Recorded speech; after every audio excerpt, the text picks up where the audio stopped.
Hey everyone, welcome to today's video. Welcome to the Gaming Daddy channel. Thank you so much for tuning in. So today what we're going to be looking at is this policy of silence. I don't know if it's an official or unofficial policy of silence that game developers adopt. And in many cases, game developers that are also attached to a publishing company will also adapt this kind of a policy where they're very vague or very silent about a lot of their progress in developing a video game. Now, this is coming from a lot of the conversations that we've had, and also more recently, Yannick replied to a comment from one of the content creators in this space. I think it was Cold Boy, but this was actually, first reported by another content creator, Epic Slayers, and this conversation is going on about the long wait of any communications between the community and the developers regarding the Division 2.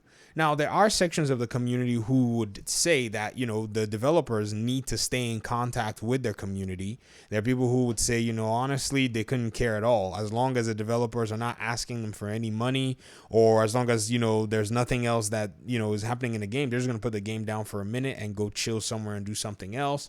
Everyone's got a different perspective on this issue. I am of the perspective that talk is cheap. They can talk all they want, but until I see a product or until I see the evidence, to me, it's all about the transactional nature of the way the video games are, because that's mostly how the publisher sees it. Now, the developers may see it differently because this is their work. They love the art. So I'm not minimizing the work of the developers to just be a financial thing. I'm just saying the publishers are so into needing that bag, they never cease to amaze me, if you get what I mean.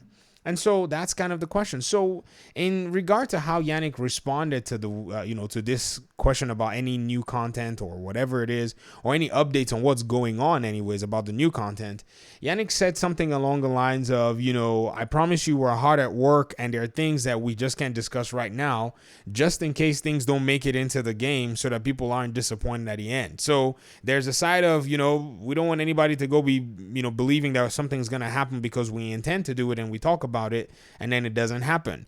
Now, here's the very funny thing. Some people will still say, well, it doesn't really matter. At least you need to at least say something. Well, here's the issue with that. The issue is in September of 2020 at the Ubisoft Forward event, I think it was 2020, they promised us the Resident Evil event. If you guys remember, well, no, it was called the Codename Nightmare event. It was supposed to be some holiday themed event, maybe have something as in regard to an apparel event or whatever it is. But then when it started to draw near to that time, they said, this is going to be relegated to being only an apparel event. And he said the reason was because the year had been tough, the entire medical issues that had happened, and this was reported in a State of the Game where Yannick came in and said that it wasn't possible to bring the Codename Nightmare events to fruition, and so they had to stick with just an apparel event. Many of you who were here remembered how the community responded to that. People were very upset. People did not like or appreciate the fact that they actually did present the fact that they were going to be bringing something and then it didn't get delivered. So I guess you can look at both sides and say it's not as if, this situation has not happened before. This has been seen within the community. And you can say potentially, there is a side of where the developers probably have a point in saying that the communication about the content could be an issue. And so you can chalk that to one place. Now, here's another side of the discussion too that I feel will more than likely help put things in perspective and in balance. And I think that's basically the state of the games that have been suspended for basically a huge number of months. You see, the community for the longest time used to have the state of the games as a much more frequent event. Now we have to delve back into the Division 1 days. Even when the end of life of the Division 1 was already here, they were still doing state of the games even before they had announced the Division 2 in any form or fashion. In fact, I remember a state of the game where Hamish and 3 narrative, team members came out and started just talking about the narrative of the division. And everybody was looking at that state of the game going, what are they doing? But they were still doing this because they were keeping something alive. And I think they were just trying to engage their community in order for them to be able to say, okay, we've been talking about the division concerned because we're continuing with this project, and then they were doing so to prime everybody for the next division game, which in today's day and age, it's the Division 2. So these state of the games being suspended, I think, are something of a concern more than anything, because yes, even when the state of the game sessions come back in place, I think it's a very opportune time for them to actually say, hey, we're doing these state of the game events, and it's going to be limited to talking about maybe these different topics, and we're not going to be able to tell you about any of these things because like we've said, we don't want to go promise something that is not going to be delivered if we promise it. And so at that point, it's not a matter of, say, they're keeping the community silent. It's a matter of that they're engaging the community, but they understand and they're trying to make sure that everybody's on the same page, not knowing exactly what boundaries of things can be spoken about and not. Currently, as it seems, the community feels the way that they feel in regard to the developers not saying anything at all. Most of the community feel like, it just seems like the entirety of that whole process of communication, which Massive had initiated from the first game, by the way. This is not something that the community basically initiated. They've probably abandoned that side of things, and that's something that people don't necessarily think is helpful for the health of the game and the health of the community. Now, again, I think this may also be a matter of just inconveniences. The creative decisions may have moved to a different direction, and so maybe things that they were working on may be changing so rapidly, and it makes sense for them not to have mentioned anything, but to just maybe make sure that they fine-tune what they're working on. And then you also have to deal with the fact that the community directors have all basically moved on to other projects or even other studios. Yannick, Johan, Chris Gansler, these were people who were engaging the community in terms of the community development side, but right now there's no longer their presence in this community. We now have a new community director who basically has introduced themselves, but we haven't really gotten any information apart from that. So it might be a chaotic scene right now. Also add the fact that the boss of Massive, David Polfeld, he's taking a 6-month sabbatical and going into probably another position with Ubisoft at the end of the year, and then they're probably going to be bringing somebody in at that time. So with all of these changes, I think there is, in my opinion anyways, some reasoning behind all of the chaos that we've seen at Massive. I think this is the problem with the big studios and, the big firms. And with all the strain from last year, it's starting to really show the effects of this huge, ginormous corporations and all of the wheels that have to be spun and all of the different, joints and parts that really have to work together. And sometimes if they don't work together, what you're going to see is this exact chaos. Now, I say this because just in the past few, months, if you think about maybe the last 12 months, what we've seen is indie games have really quietly been taking the scene. And not a lot of people have been talking about a lot of these indie games. In fact, right after the drought of video games and a lot of the postponement, a game last year came out called Mortal Shell.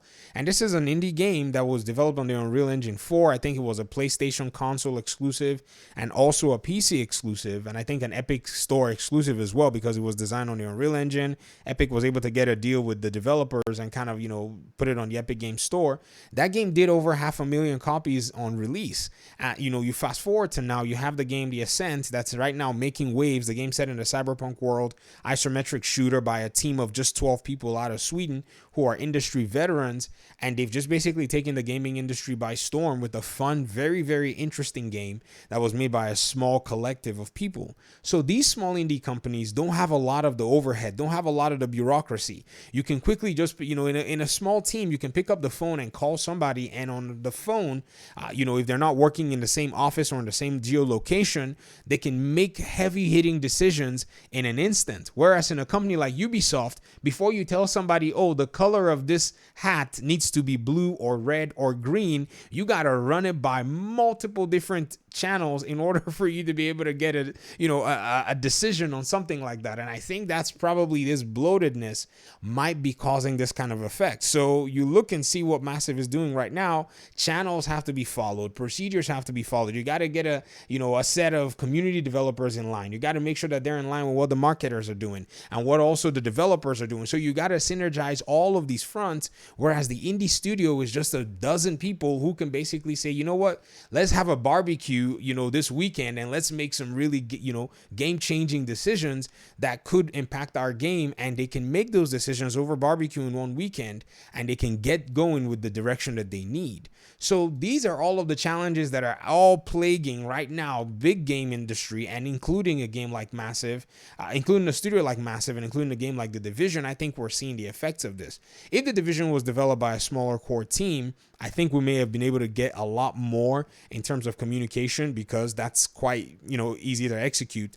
But right now, Massive is just going to be in a place where a lot of its developers are going to be hiding behind the, we can't say anything, legal issues, or, we're not given the, the approval to actually speak on any of these matters. And so it's just going to be silence, which is quite unfortunate. And even though the silence, could be something that is mandated by the publisher, why not just make at least that forum to continue to engage the gamers and the community be available, at least in the least, if anything. I mean, the silence is what, I don't know. I think that's what's going to basically get to the point where a lot of gamers are probably on the edge, where it's like, this is an issue. Now, for me anyways, it's not really a big deal. I mean, I'm honestly, if they're talking, I really don't care. They can come over here and they can talk all day. It's none of my business. But if they're going to be bringing out, any content, any DLC, any expansion, any game mode, those are the things that I would love to see more than talking. But I understand how the communication and engagement of the community could also be important for just the health of the community in certain sectors in terms of how the game and relationships are going. But I'd love to hear your thoughts in the comment section. Do you think they should just remain quiet and work on content? Do you think they should engage with the community, even if they're not going to be telling us much about the content that they're making until they finalize everything? Talk to me. Hopefully we'll see in another video. Peace out.